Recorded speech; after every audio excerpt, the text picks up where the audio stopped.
अस्सलाम वालेकुम नाज़रीन, मैं हूँ शगुन सावलानी, आपके अपनी होस्ट और दोस्त। इस वक्त मैं मौजूद हूँ ज़ैब एफएम डिजिटल में और आप देख रहे हैं यूथ टॉक। आज हम जिस टॉपिक पर बात करने जा रहे हैं वो आप सबके लिए बहुत ही इंपॉर्टेंट और इंटरेस्टिंग होने वाला है। और आज के हमारे टॉपिक का नाम है traditional literature versus screen media. और इसी टॉपिक पर बात करने के लिए मेरे साथ दो गेस्ट मौजूद हैं। सबसे पहले हैं शैलोम और दूसरे गेस्ट का नाम है महेंद्र। तो सबसे पहले तो welcome to the show. Thank you, अच्छा लगा यहाँ पर आके। तो सबसे पहले मैं ये चाहूँगी कि आप अपना एक छोटा सा इंट्रोडक्शन ऑडियंस को दें ताकि वो आपको जान सकें। ओके, मैं हूँ एक कंप्यूटर साइंस स्टूडेंट हूँ, ज़ैबिस्ट के अंदर पढ़ रहा हूँ, अपने बैचलर्स चल रहा है मेरा। मैं अभी सेकंड सेमेस्टर के अंदर हूँ। तो हम लोग के ये अभी हमारे ह्यूमैनिटीज़ का हमारा प्रेजेंटेशन टॉपिक है हमारा आज, कि ट्रेडिशनल लिटरेचर और मूवीज़ के बारे में। तो मैं उसके बारे में आज बात करना चाहूँगा। जी महेंद्र। मेरा नाम महेंद्र है और मैं भी एक ज़ैविस में सीएस का स्टूडेंट हूँ। ये मेरा क्लासमेट है शलूम। तो हम आज एक टॉपिक बात करें जो कि अपने शलूम ने आपको बता दिया और हमें भी काफ़ी अच्छा लगा यहाँ पे आके। सबसे पहला जो मेरा सवाल है आपसे वो ये है कि बचपन में आपने ऐसी कौन सी बुक या स्टोरी पढ़ी थी जो कि आपको बहुत कैप्टिवेटिंग लगी और आपको कहानियों से प्यार हो गया एक तरह से। मैं पर्सनली बताऊँ तो मेरे लिए एक बचपन में एक बुक थी, diary of a Wimpy kid. बच्चों की बुक थी। उसमें ना वो एक कैरेक्टर होता था, मेन जो कैरेक्टर था ग्रेग हेफली। अब वो मैं पर्सनली उस बच्चे की समझो वर्ल्ड में पूरा इन्वॉल्व हो गया था। उसके मैं बिल्कुल उंगली रख रख के पढ़ रहा होता था, और जो बुक थी उसमें स्टोरी बहुत अच्छी फ़नी और होती थी। और आई वुड से कि मुझे जो है ना वो पर्सनली बहुत कैप्टिवेट करती थी। That started my journey for reading books. और आपकी? मेरे लिए वो मूवी स्टार वॉर्स थी। उसका विजुअल स्पेक्टिकल और साउंड और डिज़ाइन उस मूवी में मुझे काफ़ी इन्वेस्टेड रखता था। और उस मूवी को देखना सिनेमा में काफ़ी एक एंटरटेनिंग और कम्युनल एक्सपीरियंस था। उस मूवी ने मेरे सारे सेंसेस को हाईजैक कर लिया था और काफ़ी इन्वेस्टेड रखा मुझे, जिसकी वजह से उस मूवी को देखते वक्त मैंने कभी भी बोरियत फील नहीं की। तो आप अभी भी बुक्स पढ़ते हैं? जी, मुझे ज़रूर बुक्स तो और मुझे। आप बुक्स नहीं पढ़ते? बुक्स मैं ये नहीं कहूँगा कि नहीं पढ़ता, लेकिन मुझे ज़्यादा इंटरेस्टिंग जो है वो मूवीज़ वगैरह ही लगती हैं और ज़्यादा जो मुझे एंगेज रखती हैं वो मूवीज़ और स्क्रीन्स रखती हैं। सही। तो दूसरा सवाल मेरा आपसे ये है कि जब आप एक इंसान होता है, थक जाता है, पूरा दिन काम करता है, तो एंड में आके आप कुछ अपने आप को माइंड रिलैक्स करने के लिए आप ऐसी मतलब बुक्स वगैरह पढ़ते हैं या स्क्रीन मूवीज़ वगैरह देखते हैं, आप क्या करते हैं? सच बताऊँ तो स्क्रीन, एक नया टीवी शो या कोई एक नया गेम, वो मेरे दिमाग को उस वे में चेंज करता है जैसे मैंने पूरे दिन जो है अपना दिमाग यूज़ किया होता है लॉजिक बिल्डिंग में और डिबगिंग में, तो वो मेरे दिमाग का वो वाला पार्ट ऑफ करके मेरे दिमाग को रिलैक्स करने में काफ़ी हेल्प करता है मेरी। तो आई थिंक मैं जो है वो स्क्रीन ही प्रेफ़र करूँगा ज़्यादा। और आप? और मैं ना एक तरीके से ऑपोजिट हूँ इस मामले में। मुझे जो है बुक्स काफ़ी रिलैक्सिंग लगती हैं। अब देखें, हम लोग कंप्यूटर साइंस के स्टूडेंट्स हैं, तो पूरा दिन हम लोग वही लैपटॉप्स में उसमें कोडिंग वगैरह में लगे रहते हैं। तो वो जो है आई स्ट्रेन काफ़ी हो जाता है। तो बुक्स जो है कंफर्ट प्रोवाइड करते हैं, और लाइक जनरली कंफर्ट स्पेस बन गया मेरे लिए एक बुक को रीड करना। बिल्कुल आपने सही कहा क्योंकि हम पूरा दिन लैपटॉप स्क्रीन के सामने होते हैं हम्म, तो आंखों में दर्द होना शुरू हो जाता है और बेहतर ये है कि एग्जैक्टली। हम बुक्स पढ़ें, उससे माइंड ज़्यादा रिलैक्स होता है। हुँ। तो आप आपके अकॉर्डिंग मतलब आपको वो ज़्यादा सही रहता है स्क्रीन? जी, क्योंकि असल में मेरा बैकग्राउंड सीएस का है, तो मैंने स्क्रीन्स में ही सारा काम वगैरह सीखा है और किया है, तो वो मुझे ज़्यादा एंगेजिंग लगता है। मैं बुक पढ़ता हूँ तो मेरे लिए वो काइंड ऑफ बोरिंग हो जाता है और मैं बुक्स इसलिए पढ़ता हूँ अगर मुझे सोना होता है तो। सही। मैं आपसे ये पूछना चाहूँगी कि जो फिज़िकल बुक आपको ऐसी क्या चीज़ दे सकती है जो कि स्क्रीन आपको नहीं दे सकती? I would say टैक्टिकलिटी। आप अगर आप बुक्स को देखें तो बुक्स में ना लिटरली आप एक फ़ील करते हैं, एक्सपीरियंस आता है। वो कागज़ की खुशबू हो गई, जो पेज का फ़ील करने का एक्सपीरियंस है, इवन लाइक बुक का वेट जो है। अगर आप जब पढ़ते रहते हैं, बुक कम होती रहती है, आप आखिर में आते रहते हैं, आखिरी तक पेजेस जो हैं कम होते रहते हैं। जो एक ये फीलिंग है ना, ये भी एक इंटीमेसी प्रोवाइड करते हैं। दिस इज़ एक्चुअली एक सेंसरी एंकर कहलाता है ये भी। तो हम जेन्युइनली अगर जो फिज़िकल आप जो बुक का जो एक्सपीरियंस है ना, वो आपको ज़ाहिर एक स्क्रीन में नहीं मिलेगा। और इस तरह से मतलब सस्पेंस भी क्रिएट होना स्टार्ट हो जी। जाता है और और आपका दिल चाहता है हुँ, पढ़ते रहें और पढ़ते रहें इस तरह से कि बिल्कुल, वे इस पे ये भी बोल सकते हैं, जो आप अगर कोई पीडीएफ या उसमें ले जाएँ, आप जो होती है ना ई-रीडर्स जो होते हैं, उनमें भी यही चीज़ मिसिंग है। तो ये काफ़ी फिज़िकल बुक्स का एक important I would say part है। ऐसा कोई आपका एक्सपीरियंस हो जो कि सिर्फ मूवी या गेम खेलने से ही आ सकता है? आई थिंक पेसिंग, जब आप बुक रीड करते हैं तो आपके हाथ में आपका पेस होता है। आप उसको स्लो रीड करें या आप उसको फ़ास्ट रीड करें या आप बोलें कि मैं आधी रीड कर रहा हूँ, आधी कल करूँगा।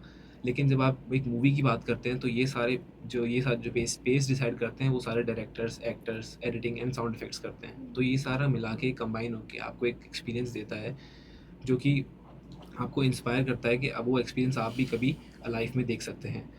और ये सारी चीज़ें मिला के आपको उस एग्जैक्ट मिली सेकंड पे वो इमोशन फील कराती हैं जो कि एक मूवी में हो रहा होता है, फिर वो चाहे पैनिक का हो, रोमांटिक हो या कोई और एक्सपीरियंस हो। तो अब हम आते हैं मॉरल स्टोरी की तरफ और मतलब बुक्स के अंदर और स्क्रीन के अंदर मतलब हुँ। दोनों में मॉरल्स किस तरह से हम एब्जॉर्ब करते हैं? अच्छा, मैं इसके बारे में ये कहूँगा कि देखें, मूवीज़ में जब आपका कैरेक्टर आता है, तो उसके हम फेसेस वगैरह तो हमें दिखते हैं, लेकिन आप बुक में जाएँ, तो उनके फेसेस, वॉइसेस, ये सब चीज़ें, उनकी एनवायरनमेंट हम खुद इमेजिन करते हैं। हुँ। तो उससे ना हमारे दिमाग में उनकी एक खुद से एक हमारी एक वो बन जाती है, एक इमेज बन जाती है और उनके हम स्ट्रगल्स वगैरह भी हम खुद ही डिसाइड करते हैं कि कितनी फ़ोर्स से, कितने कैसे फ़ील कर रहे हैं। तो हमारे दिमाग में ना हम लोग डीपली मेरे हिसाब से इंटरनलाइज़ करते हैं कि वो एक्टर्स जो है ना, वो एक्टर नहीं सॉरी, मतलब जो कैरेक्टर्स हैं बुक के, वो कैसे फ़ील करते हैं उसके बारे में। सही। तो मतलब ये है कि हमारी विजुअलाइज़ेशन पावर भी बढ़ सकती है ना इससे? क्योंकि हम इससे चीज़ों को इमेजिन कर रहे जी, हैं, बिल्कुल, रीडिंग की ये सोचना पावर। क्योंकि उससे थिंकिंग फिर ज़्यादा होती है। स्क्रीन में अब मूवी हम देखते हैं तो हमारा इतना दिमाग नहीं चलता मेरे ख़्याल से। मैं यहाँ थोड़ा राइट सर। डिसएग्री करूँगा, क्योंकि आई थिंक स्क्रीन अगर जब बंदा देखता है और उसमें जैसे कि मूवी जो है ना वो आपका एक एम्पैथी बिल्ड करती है, और आप एक इंसान की आंखों में देखते हैं जब कोई एक्टर अगर एक्टिंग कर रहा है तो आप उसकी आंखों में देखते हैं और एक्सपीरियंस करते हैं कि वो क्या इमोशन फील कर रहा है उस टाइम। उसके माइक्रो एक्सप्रेशंस आपको उस मोमेंट में ले जाते हैं और आपको उसके उसके इमोशन एक्सपीरियंस करवाते हैं। तो आई थिंक ये जो है वो ज़्यादा इफेक्टिव वे है एक मॉरल को एब्जॉर्ब करने के लिए। सही। इससे आपका इंटेलेक्ट जो है वो बाईपास करता है और आप जो है वो सीधा दिल पे असर करती है ये बात आपके। तो अभी जो बुक्स की पेसिंग है और अभी जो स्क्रीन टाइम्स मतलब जो मॉडर्न टीवी शोज़ आ गए हैं और साथ में टिकटॉक्स वगैरह हैं, तो इन दोनों की पेसिंग में क्या डिफरेंस है? देखिए, हम सीएस स्टूडेंट्स की ज़िंदगी वैसे ही एक फ़ास्ट पेस एनवायरनमेंट में होती है, तो स्क्रीन्स और मॉडर्न मीडिया हमें जो है वो डोपामाइन, हमारे ब्रेन को एक डोपामाइन हिट्स के लिए ट्रेन करता है। और जब आप पुरानी बुक पढ़ते हैं तो वो आपसे एफर्ट्स माँगती है, लाइक आपको बहुत फ़ोकस से पढ़ना पड़ता है उसको। अगर हुँ। फॉर एग्ज़ाम्पल आपको एक बुक पढ़नी है, तो आपको एक प्रॉपर माहौल बनाना पड़ेगा, उसमें आपको सोचना पड़ेगा कि आपको ये बुक पढ़नी है। और इसमें कभी-कभार क्या होता है, अगर आप कॉन्संट्रेट ना करें बुक पे या फ़ोकस से ना पढ़ें, तो कोई एक लाइन स्किप हो जाए, तो वो पूरी सिचुएशन ही डिफरेंट हो जाती है। फिर आप जो है वो उसको इमेजिन ही सही नहीं कर पाते, जिससे सारा फ्लो ख़राब हो जाता है। तो शैलोम आप बुक्स रीड करते हैं, तो आपको आजकल बुक्स रीड करने में डिस्ट्रैक्शन फ़ील होती है क्योंकि आपकी पॉकेट में स्मार्टफ़ोन होता है इस जी, वजह से? ज़ाहिर है, ये तो हो गया हमारी जो है ना, हर वक़्त मोबाइल पे नोटिफ़िकेशन आ रही होती है या लैपटॉप के ऊपर भी कुछ ना कोई हमारा कोई ना कोई क काम याद आ जाता है कि ये करना है कंप्लीट। लेकिन अब वही है कि हम लोग को ना अब मुझे कुछ भी अगर रीड करनी है बुक, तो मैं क्या करता हूँ, मैं अपना लैपटॉप और मोबाइल को मुझे लिटरली अलग रूम में रखना पड़ता है। ये मेरे सामने होता है तो मैं डिस्ट्रैक्ट होता रहता हूँ। लिटरली हम लोग को पूरा इमर्स होने के लिए मतलब पूरा मुझे अपने आप को फ़िज़िकली दूर रखना पड़ता है इन चीज़ों से। लेकिन फिर ये है कि ताकि फिर मैं ना, क्योंकि अट्रैक्टिंग बहुत हैं ये चीज़ें, ताकि फिर मैं जो क्योंकि मैं चाहता हूँ कि ये रीडिंग का फुल एक्सपीरियंस ले सकूँ। आपके ख़्याल में सोशल मीडिया ने ट्रेडिशनल लिटरेचर पर क्या इम्पैक्ट क्रिएट किया है? ये ना डबल एज स्वॉर्ड है। देखें, सोशल मीडिया का ये है कि एक तरीके से हम बोल सकते हैं कि अटेंशन स्पैन लोगों का काफ़ी ख़राब किया है। लोग जो है शॉर्ट मीडिया की तरफ काफ़ी देखते रहते हैं, मोबाइल के ऊपर रील स्क्रॉल करते रहते हैं और हम लोग जो है ना, हम लोग को लाइक बुक के लिए पेशेंस नहीं बचा है। लेकिन एक उसका एडवांटेज भी कह सकते हैं, social media is not always bad. हमारे सोशल मीडिया के ऊपर एक बुक टॉक का अगर आपने फिनोमेना सुना हो, हमारे जो है ना बहुत सारे इन्फ्लुएंसर्स हैं जो बुक्स प्रमोट कर रहे हैं टिकटॉक और इंस्टाग्राम वगैरह पे, और लाइक बड़ी कम्युनिटी भी रीच हो रही है, और बुक रीडिंग जो भी लोग हैं, कम्युनिटी है, उन सबको एक अच्छा फॉर्म्स मिल रहे हैं जहाँ पर वो एक दूसरे से बात कर सकते हैं और अपने ओपिनियन शेयर कर सकते हैं। बिल्कुल। तो महेंद्र आप मुझे बताएँ कि आपने कोई ऐसी बुक पढ़ी हो और फिर उसकी जो मूवी अडैप्टेशन से आपको नफ़रत हो गई हो, आपको पसंद ना आई हो? हाँ, बिल्कुल, मुझे इससे द डार्क टावर मूवी याद आती है, जो कि एक हज़ारों पेजेज़ की बुक थी, जिसमें काफ़ी एक्सपीरियंसेस, काफ़ी सिनेरियोज़ और काफ़ी डिफरेंट चीज़ें जो हैं वो चैप्टर्स में डिवाइड की गई थी। लेकिन उस हज़ारों पेजेज़ की बुक को एक 90 मिनट स्टैंडर्ड मूवी में चेंज कर दिया गया था। उसने टेक्स्ट की सोल खो दी थी। तो ये मुझे बात बुरी लगी थी, और इससे जो क्या था कि मूवी और बुक में बहुत डिफरेंसेस आ गए थे, लाइक स्टोरीज़ में उनकी दोनों की। सही। तो शैलोम आप मुझे बताएँ कि ये जो स्क्रीन इवॉल्व कर रही है तो इस बात को लेकर लाइब्रेरीज़ और बुक स्टोर्स पर क्या इम्पैक्ट पड़ रहा है? आई वुड से ये ना एक बिल्कुल पर्सनल एक सेंचुरी जैसी बन गई हम कम्युनिटी के लिए। हम लोग जो हैं इस दुनिया में, हमारा ना अब हमारे लिए वो हो गया है, लोगों का बहुत ज़्यादा नॉइज़ पोल्यूशन है, ये हमारे सोशल मीडिया की वजह से काफ़ी शोर और डिस्ट्रैक्शन बन गई है। तो लाइब्रेरी जो है ना, बहुत अच्छा एक हम लोग को एक स्पॉट मिलता है कि हम वहाँ पर जाके हम सारे लोग ना आराम से एक कनेक्ट कर सकते हैं लोग, और एक हम लोग इमर्स होके आई वुड से एक एक सुकून वाला एक एनवायरनमेंट मिलता है मेरे हिसाब से, which is very important. Important तो है, लेकिन अभी स्क्रीन इवॉल्व कर रही है, तो इस वजह से लोग अभी लाइब्रेरीज जा ही नहीं रहे। मतलब मूवीज़ वगैरह देख रहे हैं, बुक्स पढ़ने का उनको इंटरेस्ट नहीं है, तो इस वजह से काफ़ी इस बात को लेकर इफेक्ट पड़ रहा है। जी।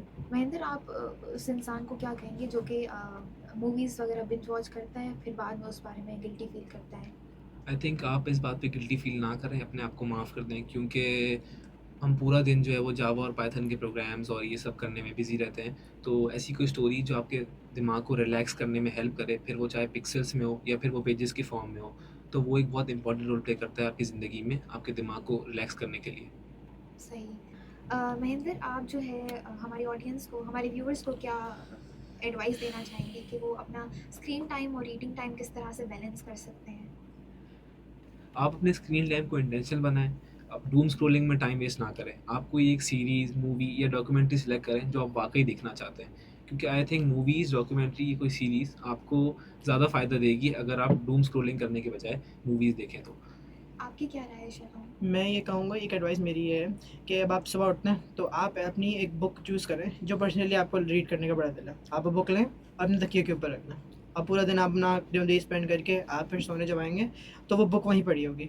इससे ये होगा कि आपके ना फ़िज़िकली आपके मोबाइल को आप नहीं लेंगे अपने हाथ में रात को, बट इंस्टेड आप बुक की तरफ, बुक आपकी अपनी तरफ खींचेगी। फ़िज़िकली आपको याद आ जाएगा कि हाँ, ये बुक आपको एक समझो एक ऑब्स्टिकल बन जाएगी आपके लिए, आप और आप बोलेंगे हाँ यार, ये पढ़नी ज़रूरी है। बिल्कुल सही कहा आपने। बहुत अच्छा लगा आपसे बात करके, काफ़ी thank you. Information the. Thank you Likewise. So much for coming. Thank you so much Thank for you so having much. Us. Likewise. तो नाज़रीन, आज का हमारा एपिसोड यहीं ख़त्म होता है। मिलते हैं हम आपसे अपने नए एपिसोड में, तब तक के लिए अल्लाह हाफ़िज़। This is me Shagun Sawlani signing of.